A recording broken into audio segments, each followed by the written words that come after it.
कहानी एक गरीब किसान रामू की है। वह अपने छोटे से गांव में पत्नी गीता और 5 साल की बेटी चंपा के साथ रहता था। उनका घर मिट्टी का बना हुआ था, जिसकी छत से बरसात में पानी टपकता था। खेत छोटा था और साधन बहुत कम, पर रामू का दिल बहुत बड़ा था, मेहनत और उम्मीद से भरा हुआ। हर सुबह वह सूरज निकलने से पहले उठ जाता, पुराना हल लेकर बैल जोतता और मिट्टी में बीज डालता। गीता उसके साथ खेत तक जाती और चंपा पास में मिट्टी के खिलौने बनाते हुए खेलती।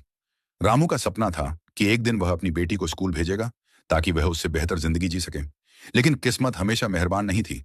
उस साल बारिश बिल्कुल नहीं हुई। खेत सूख गए, मिट्टी फट गई, फसल बर्बाद हो गई और घर में खाने तक का संकट आ गया।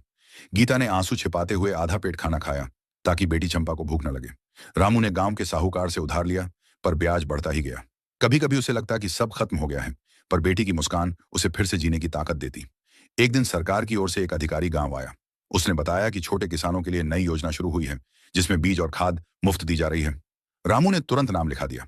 अगले हफ्ते उसे कुछ बीज और थोड़ी सहायता मिली। उस दिन से उसने नए जोश के साथ खेती शुरू की।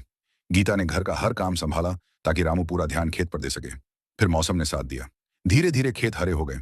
छोटी चंपा हर दिन खेत जाकर खुशी से कहती, बापू, हमारी फसल बड़ी हो रही है।